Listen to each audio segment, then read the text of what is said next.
அடக்குவார். ஆனா சத்துருவே இல்லாம நம்ம இருக்க முடியாது. ஏதோ ஒரு விதத்துல சத்துருக்கள் நம்மளை தொடர்ந்து கொண்டுதான் இருப்பார்கள். ஆனால் அவர்களை மேற்கொள்வதற்கு கர்த்தர் நம்மை விடமாட்டார். அப்போ அந்த பிள்ளைகளுக்கு கூட கற்றுக் கொடுக்கும் போது, ஸ்கூல் படிக்கிற பிள்ளைகளை குறித்து அவங்க பேசுவானுவா, இவன் இப்படி இருக்கிறான், இவன் வச்சிருக்கிற மொபைல் இவ்வளவு காஸ்ட்லியா இருக்குது, அவங்க அப்பா இப்படி இருக்கிறாங்க, அதெல்லாம் சொல்லும் போது கூட இல்ல மனுஷங்களை குறித்து நம்ம எப்படி அறிஞ்சுக்கணும் அப்படின்றத அடிக்கடி அவங்களோட டிராவல் பண்ணும்போது சொல்லுவேன். அப்போ நானும் உங்களை பிள்ளைகளை போல நினைத்து சொல்லுகிறேன்.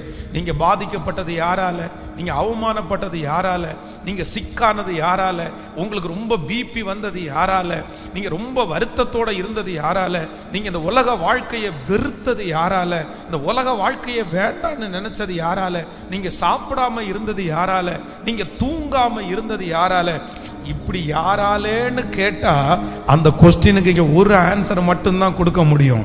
சொந்தக்காரனால, நண்பனால, கூட பிறந்தவங்கனால, நாம் பழகினவனால, சுத்தி சுத்தி மனுஷனால தான் நம்ம அப்படி இருந்திருக்கிறோம். அதே நேரத்தில் அந்த மனுஷனை குறித்த அறிவு மட்டும் நமக்கு இருக்குமானால் இந்த உலகத்தில் எப்படி நம்ம வாழ முடியும்னா, கவலையற்று வாழ்வதற்கு கர்த்தர் நமக்கு கிருபை தருவாராக.